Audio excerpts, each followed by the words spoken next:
Oh boy, do we have a whole bunch of injury news surrounding the Seattle Seahawks today. Welcome into Seahawks Today.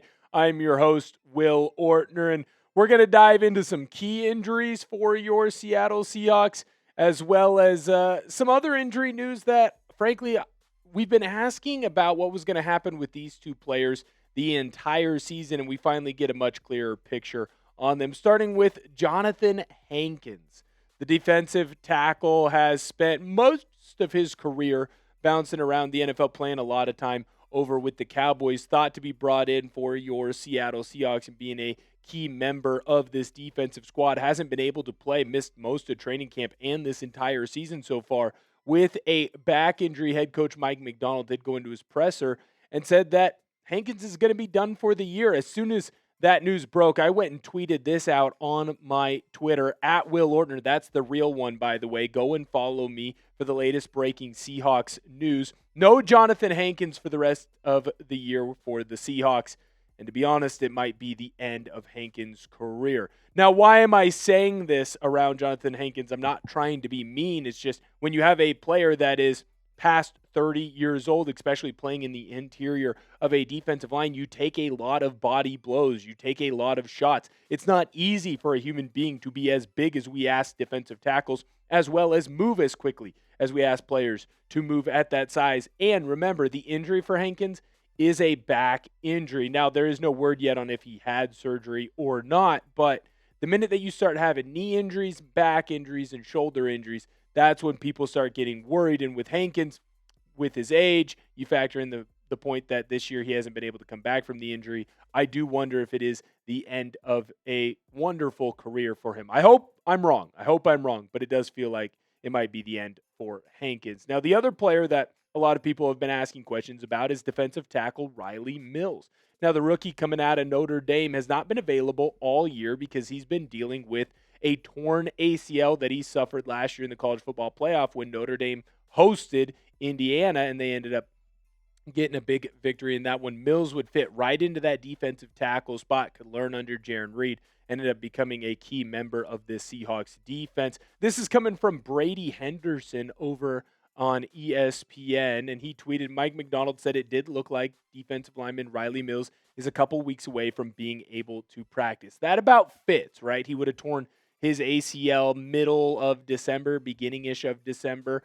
So that's about a year. That tracks. The fifth-round pick from Notre Dame has been on the NFI while working back from his December ACL tear. Given the layoff, he would still need several weeks to practice before he's ready to play. So for me, that's one where I don't know that you are going to be able to see Rylie Mills come in and play this season. Now, the reason for that, it just is going to take a significant amount of time, not for him to be able to just practice, but to be able to be put out on the field and play. It might not be a bad idea to let him build up over the whole year. Treat it like he's almost getting an extra redshirt year back when he was playing in college, and then hit the ground running next season for the Seattle Seahawks.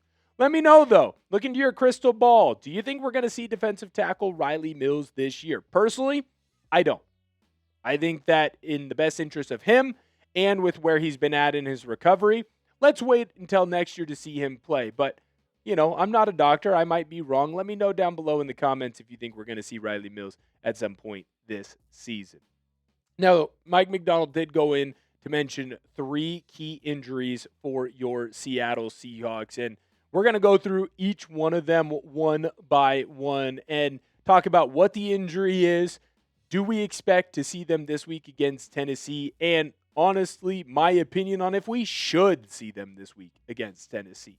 The first key injury that we're going to dive into is Tyrice Knight. He's been dealing with a concussion. Everyone remembers that kickoff down against the Rams. He comes down there and absolutely lays the frickin' wood on that returner for the Rams, and unfortunately gave himself a little bit of a concussion there. Now, Knight has been playing extremely well. Obviously, a lot of people have seen the sideline discussion that he had where he was telling Ernest Jones and telling the rest of the Seahawks, hey, I'm finally healthy. I'm finally playing at the speed I can. They were preying on my downfall, and now look at where I'm at. He is your second leading tackler for the Seahawks, despite only having a handful of starts this season. Obviously, he lost that Will linebacker starting role to Drake Thomas, but he did get a couple, or at least one start with Ernest Jones out and was getting more playing time as well after the Commanders game when Jones left in the middle of that one. So it would be a big loss if you don't have Knight, especially if there is another injury to that linebacker position, a little bit of a thinner spot for the Seahawks. But at this point, we haven't seen too many people come back week of after getting a concussion the week before. Might not be a bad idea to let him rest, recover, work his way back. You're not going to need Knight against the Titans. The next key player that you did not see practice for the Seahawks on Wednesday was wide receiver Tory Horton. Now, he's still dealing with that shin and groin injury. Is there a chance that he ends up practicing later this week and we get to see him back in action? Because when the rookie has been in action, he's found the end zone a lot of times for your Seattle Seahawks. I'll let you know that here in just a moment, but before I do, I got to let you know about the proud sponsor of today's video, and that, of course, is our good friends over at Prize Picks. This episode is brought to you by Prize Picks. The hard-hitting football action is even better with Prize Picks. The weather might be changing, but the feeling of being right never gets old. So keep the season rolling on Prize Picks by getting $50 instantly in lineups when you play your first $5. Prize Picks is simple to play. Just pick more or less on any 2 to 6 player stat projections, and if your picks are right, you could cash in. Prize Picks invented the flex play, which means you can still cash out if your lineup isn't perfect. You can double your money even if one of your picks doesn't hit. Prize Picks is the best way to win cash this football season. Which players are going off? Which ones are overhyped? Make your picks in less than 60 seconds and turn your takes into cash all season long on Prize Picks. I have a little 3-pick power play for this weekend's action. Cam Ward, less on his pass yards. JSN, more on his receiving yards. Rashid Shaheed, more on his receiving yards as well. Download the app today and use code CLNS to get $50 in lineups after you play your first $5 lineup. That's code CLNS to get $50 in lineups after you play your first $5 lineup. Prize Picks. It's good to be right. Now, the speedster out of Colorado State had to deal with, some significant injuries in college, and at this point, it's a little bit worrisome, to me at least, that he's already dealing with multiple injuries now in his first year as a Seattle Seahawk. Obviously, he had that ankle sprain that he dealt with during training camp as well as the preseason, and then now he's dealing with a shin and groin injury that he ended up suffering over in practice. Now, what I do think is important when you look at his output, he doesn't have a ton of receptions, but they all mean a lot because for those 13 receptions, he's got 5 touchdowns, and what's more important, he also has a punt return as well. He's a dynamic player. But with Horton being out, it's even bigger that the Seahawks went out and got Rashid Shaheed because you're seeing him not only fill that role that Horton was at, but excel in it.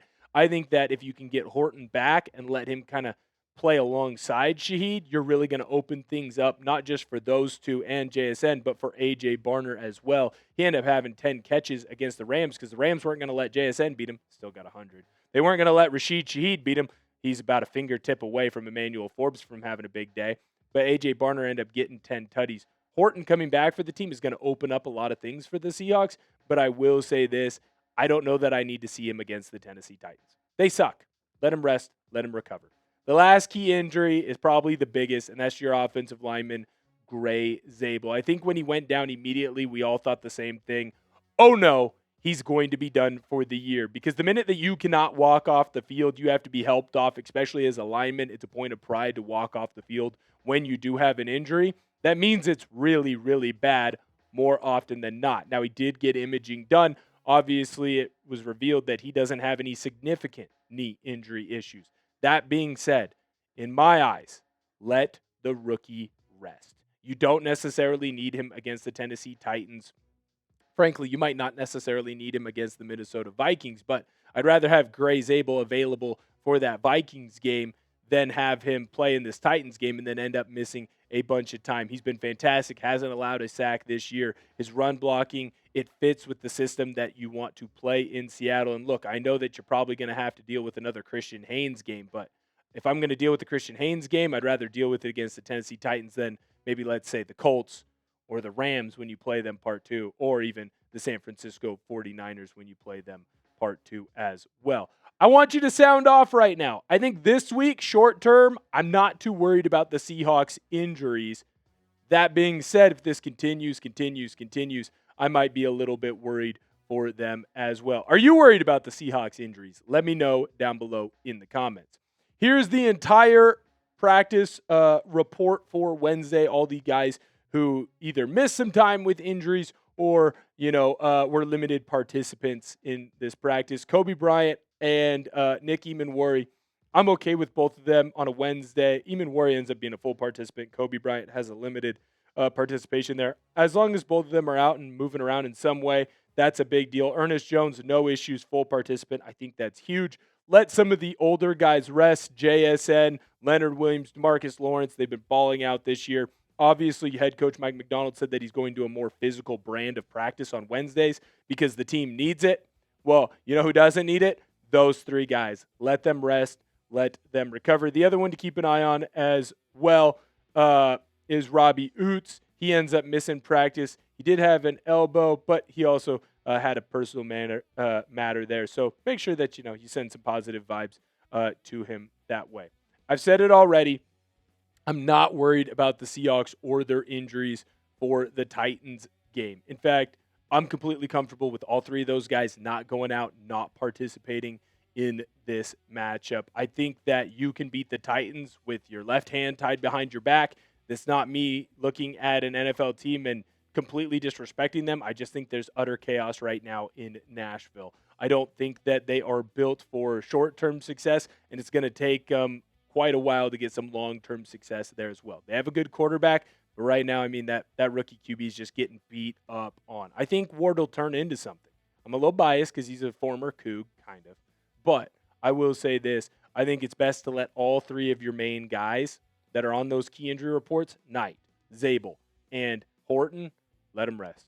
You don't need them to win this game. Let them rest. Let them recover. Let them hit the ground running when it's most important. The other thing that I do want to mention, because it kind of came out as we started filming this show, Julian Love is on track to return to the team after this week, because that is when his injury, his time on IR would end up ending. Be smart with Julian Love. When you bring him back, treat him like the other three. Ease him back into it. No need to rush him. Your safeties have been playing absolutely fantastic. Make sure you head over on social media. Give me a follow at Will Ortner on Twitter and on Instagram. We're recording right now. I am 7 subscribers away. 7 on Instagram from getting to that 1,000 mark. Help me out. Go make sure you give me a follow on Instagram. Constantly tweeting about the Seahawks. You don't want to miss any of the content that we got over there. Thank you guys so much for tuning in. I can't wait to see you guys. Until next time.